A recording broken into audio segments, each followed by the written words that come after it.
Bom, voltando aqui ao canal, tô aqui, acabei de chegar na minha corrida matinal e estava ouvindo um podcast enquanto agora eu corro e também caminho, né?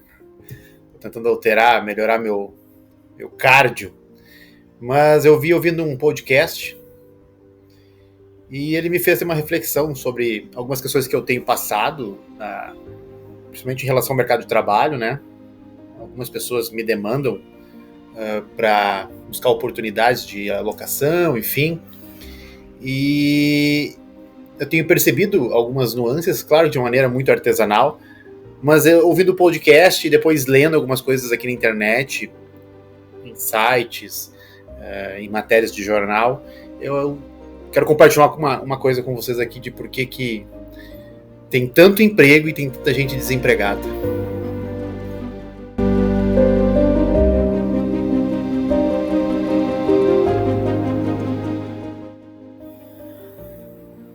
Buenas! Me parece que existe um paradoxo na sociedade atualmente. Um grande paradoxo, que é principalmente inerente ao mercado de trabalho e a entrada no mercado de trabalho. E eu quero tentar te mostrar por que ele existe, né? E quem está perdendo com isso e aonde isso pode repercutir, de que maneira isso vai se desdobrar. E até eu trago isso muito por também ser pai e visualizar a questão do futuro dos meus filhos, né? Eu acredito que os jovens, eles de fato estão se preparando, eles têm acesso a muito conteúdo, a muita tecnologia que eu não tive, que outras gerações não tiveram. Entretanto, também há uma ansiosidade por viver bem, uma ansiosidade por atingir certos patamares. E como que isso se origina? E chega a ser até uma certa arrogância querer tentar explicar isso, mas eu também não poderia me furtar. Eu acho que é importante trazer uma colaboração sobre isso, porque acho que isso envolve cenário de política, sociedade, a própria história do nosso país, geografia, enfim, muitas coisas. O que eu vi nas pesquisas recentes é que a maioria das empresas brasileiras, elas estão tendo dificuldades para preencher as vagas, principalmente técnicas e operacionais. E ao mesmo tempo, o desemprego entre os jovens, principalmente de 16 a 25, 26 anos, vamos colocar nessa faixa, ele é o dobro da média nacional. Ou seja, existe o trabalho, existem os jovens, mas não está acontecendo o encaixe, não está acontecendo o match. Parte disso é um desajuste, na minha visão, de uma expectativa. Tem muita gente que está projetando um padrão de vida alto logo no começo da carreira, logo que entra no mercado de trabalho. A pessoa quer viajar, quer morar numa casa, quer ter um apartamento gigantesco, quer ter tempo livre, quer ter propósito no trabalho, quer fazer academia, quer ir fazer natação às 4 horas da tarde. E ok, tudo isso é legítimo e a gente teve a visão disso e acesso a esse mundo, principalmente pelas redes sociais. Mas o mercado, o dinheiro, ele não recompensa o idealismo. Ele paga somente por entrega, pessoal. Esse é o principal ponto.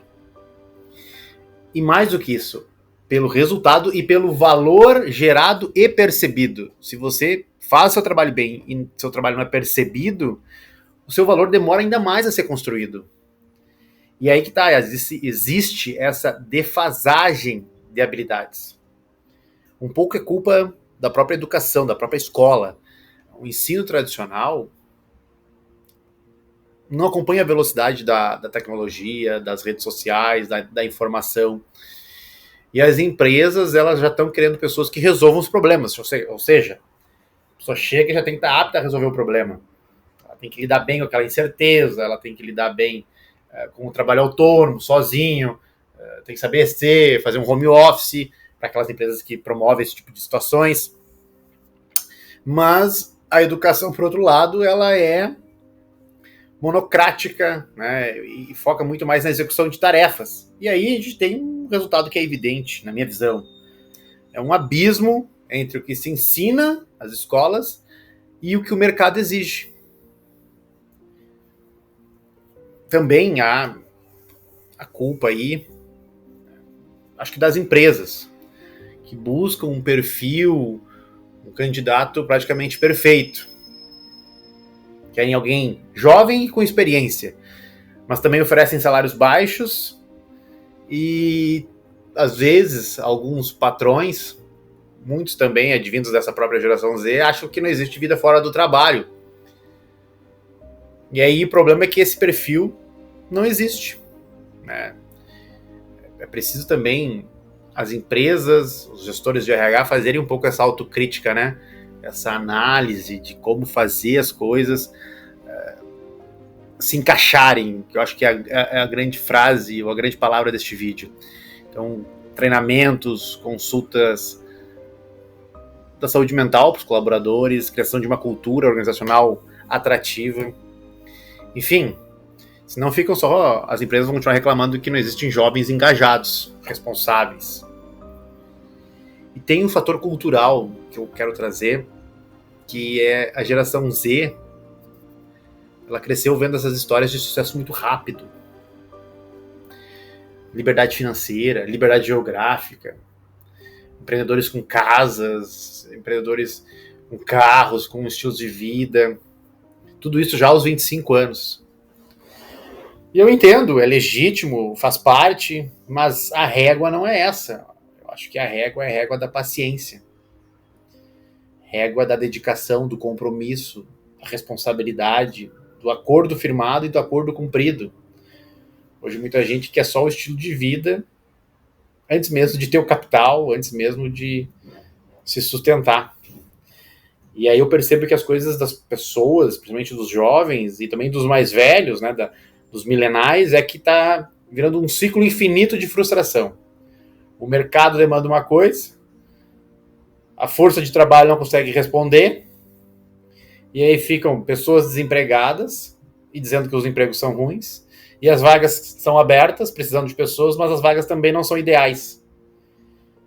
E aí o Brasil entra num... Não só o Brasil, mas acho que muito da sociedade mundial, né?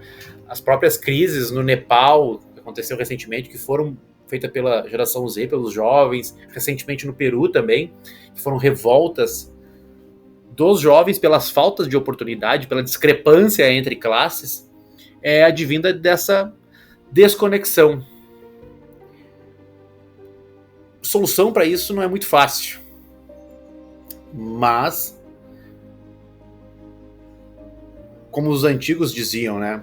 Não existe prosperidade sem se começar, principalmente se começar pequeno. E também não existe empresa sem investir em pessoas. Eu acho que as duas gerações precisam amadurecer